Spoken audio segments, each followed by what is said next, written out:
और वहीं छत्तीसगढ़ में मनरेगा नाम बदलने को लेकर अब कांग्रेस का विरोध लगातार जारी है। जहां मनरेगा बचाओ संग्राम के तहत यहां पर कांग्रेस प्रदर्शन करेगी।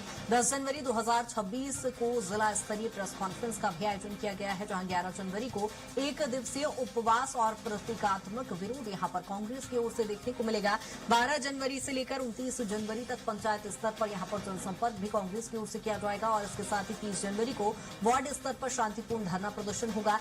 7 से 15 फरवरी तक राज्य स्तरीय विधानसभा का घेराव भी कांग्रेस की ओर से किया जाएगा। जहां आपको बता दें कि मनरेगा के नाम बदलने को लेकर ये विरोध प्रदर्शन कांग्रेस का जहां प्रदेश स्तर पर देखने को मिलेगा। अलग अलग चरणों में ये कहीं न कहीं प्रदर्शन देखने को मिलेगा।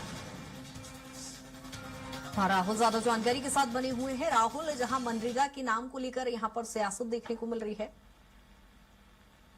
देखा जाए तो जैसे लॉकडाउन में जो बिल पास हुआ है और जी राम जी जब से योजना जो है वो शुरू हुई है, उसको लेकर के लगातार जो कांग्रेस पार्टी है वो विरोध प्रदर्शन कर रही है और उसका नाम पहले मनरेगा था, जिसे बदल के वीबी जी राम जी कर दिया गया। मुख्य तौर पर ये ग्रामीण अर्थव्यवस्था को मजबूत करने की योजना है, जिसमें जो स्थानीय ग्रामीण है उसे रोजगार देने का प्रयास जो है वो केंद्र सरकार करती है। और पहले जो होता था इसमें कई तरीके के बदलाव जो किए गए उसी का विरोध यहाँ पर कांग्रेस कर रही है और साफ आरोप लगा रही है कि इसके माध्यम से जो मनरेगा के तहत कई जो ग्रामीण है जिन्हें रोजगार मिलता था, जिनके घर चलते थे, उन्हें इससे हानि हो गया। उन दूसरे लगातार जो बीजेपी है वो इस पूरी योजना का, इस पूरी स्कीम का जो फायदा है वो गिराने का काम कर रही है, जिसके तहत उनका कहना है कि पहले मनरेगा में 100 दिनों का जो रोजगार है वो मिलता था, लेकिन अब नए प्रावधानों के बाद 150 दिनों का रोजगार जो है मनरेगा के तहत जो जी राम जी है उसके तहत मिलने वाला है। इसके साथ ही देखा जाए तो जो पहले पूर्ण रूप से सरकार, केंद्र सरकार जो है वो राज्यों का आर्थिक भार का भी वहन करती थी, लेकिन अब इसमें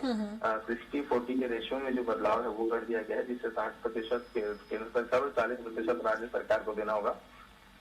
इसके साथ में ग्रामीण अर्थव्यवस्था के लिए अधोसंरचना के निर्माण के कार्यों की भी स्वीकृति की गई, जिसके माध्यम से जो ग्रामीण अर्थव्यवस्था है वो खड़ा हो पाएगा। लेकिन इसमें देखा जाए तो कांग्रेस लगातार हमलावर है और उनका कहना है कि जो मनरेगा का नाम में बदलाव किया गया है उसमें उसे लेकर के सवाल खड़े कर रहे हैं और साफ कहना है कि इसके माध्यम से जो महात्मा गांधी है उनका अपमान किया गया और मनरेगा का जो मूल विचारधारा था, क्योंकि महात्मा गांधी हमेशा से ग्रामीण अर्थव्यवस्था को मजबूत करने के पैरवी करते रहे और इस बीच में उनका ही नाम बदल देने को लेकर के कांग्रेस काफी आक्रोशित है। चरणबद्ध तरीके से देखा जाए। ठीक है राहुल, अब देखना होगा कि आखिर ये विरोध प्रदर्शन कब शांत होता है। बहुत शुक्रिया तमाम जानकारी के लिए।